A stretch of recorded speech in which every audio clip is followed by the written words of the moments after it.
Menstruatsiya kelmasligiga vес ham ta'sir qilishi mumkin. Defitsit qanaqadir vitaminov ishlayotgan bo'lishi mumkin. Здесь из-за того, что biz menstruatsiya ko'rmaymiz, metabolizm bo'lmaydi, tuxumdan ishlamagandan keyin menstruatsiya keltiradigan gormon yetmayapti hozir. Yetmagandan keyin nima bo'ladi?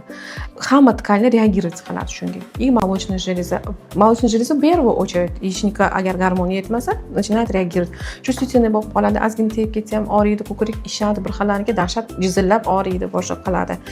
Qornimiz ishadi, настроениямыз bo'lmaydi, hammani urishib tashlaganlarimiz keladi. Mana hozir Dilsoraga analizlarni yozib berdim, hozir ko'ramiz analizlarini. Bunga hozir hayzni keltirishga svecha qo'ysin, 400 degandan 3 kungina qo'ysa yetadi. Endometriz hozir 10 bo'lib turibdi-da. Kelaman, lekin kela olmayman degan joyda turibdi.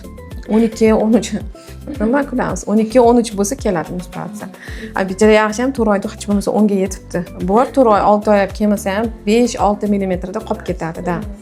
Hozir biz o'shani keltirsa, ancha o'zing ham uspokоиться qilib qolasan. Emotsional holatimiz ham bizning menstruatsiyamizga bog'liq. Если menstruatsiya vовремя регулярно kelsa, mana bunaqa skachoklar bo'lmaydi. Hozir mana bunaqa turibmiz-da. Tushunsam, progesteron kelib bizda menstruatsiyani keltirsa, anaqamiz holatimiz ham, emotsional holatimiz ham sekin tushib o'zi bizga kelib olamiz. Hayzimiz kelgandan keyin уже успокоиться qilamiz, shiringa tortmaydi, ancha tinchlanamiz. Поэтому регулярная menstruatsiya faqatgina menstruatsiya ko'rish uchun emas, bizning ko'rinishimizga, ruhiy holatimizga ham prямой ta'sir qiladi.